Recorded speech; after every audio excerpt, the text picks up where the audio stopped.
Gather around, children. Oh, okay, Jason, you sit with me. Jason's telling us a story. It's holiday story time. This will be a lot funnier to some of you than others. There's some inside jokes in here that, yeah. Awesome. I had the idea to do this yesterday. I came home and wrote it in an hour. That's not bad. It's short. It's really short. This is only going to take like 10 minutes. It's relevant to earlier. I wrote a special holiday story. I'm excited. Is everyone here? Where's Brad? Alright. Right here. Okay. Are we ready, children? Yes. I don't know how good this is. It might not be that good. So I apologize like hell if this bores the crap out of everyone, but it's going to be over in 5 minutes, so bear with me. Holiday story. 'Twas the night before Christmas, or some day in December. I'm not really sure. I was too drunk to remember. I turned in for the night, and so had my wife, Lindy, and our 5- and 6-year-olds, Timmy and Cindy. It was around midnight. This may sound uncouth, but I thought I heard a truck engine up on the roof. I decided it's nothing. No urgency in me. If I'd known he was coming, though, I'd have blocked off the chimney. We all were in our beds sleeping, so peaceful, when he revved up his chainsaw and yelled, "Wake up, sheeple!" I know what this is about.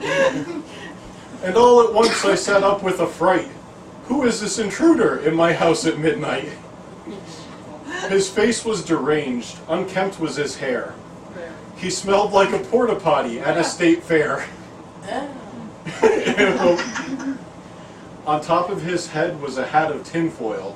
His clothes were all ragged and covered in oil. He looked like he'd spent the last 2 weeks underwater. I said, "Hey, I know you. Last Christmas you hit on my daughter." Oh my god. Why do I feel like I'm having flashbacks? I think I know them on this too. What is too? He said, "Sir, my behavior I truly regret." Then he glanced at young Cindy and asked, "So is she legal yet?" I declared, "That's enough, no more of your fun."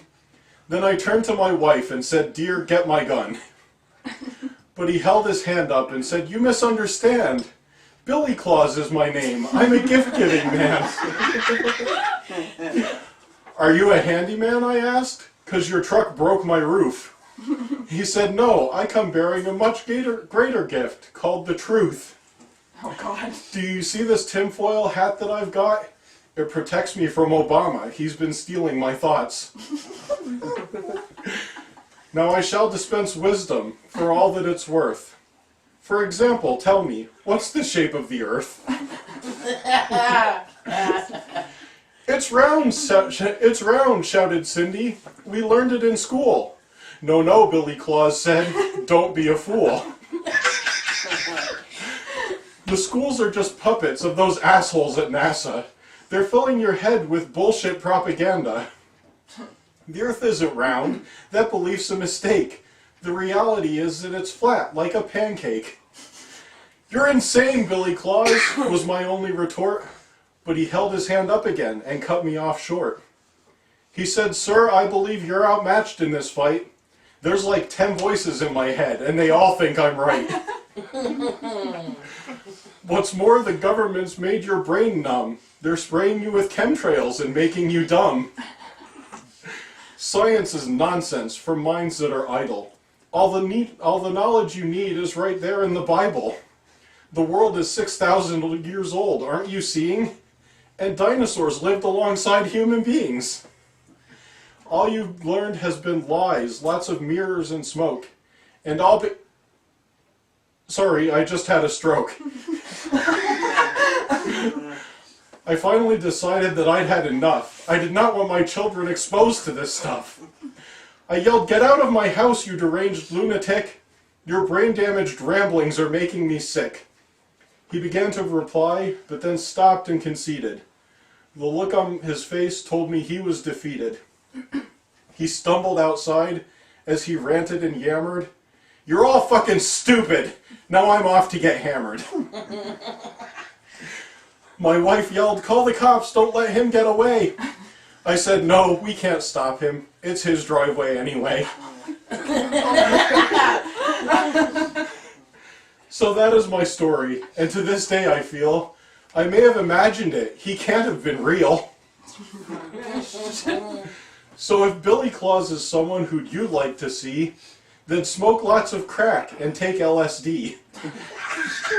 His ridiculous ramblings will mess with your head. Now good night to you all. I must go take my meds. That was good. Thanks. That was good. Oh my gosh. Is that about someone we know? It isn't. It's totally fictional. Any Yeah. resemblance to any people, living or dead, is entirely coincidental. And my lawyer has advised me not to say any more.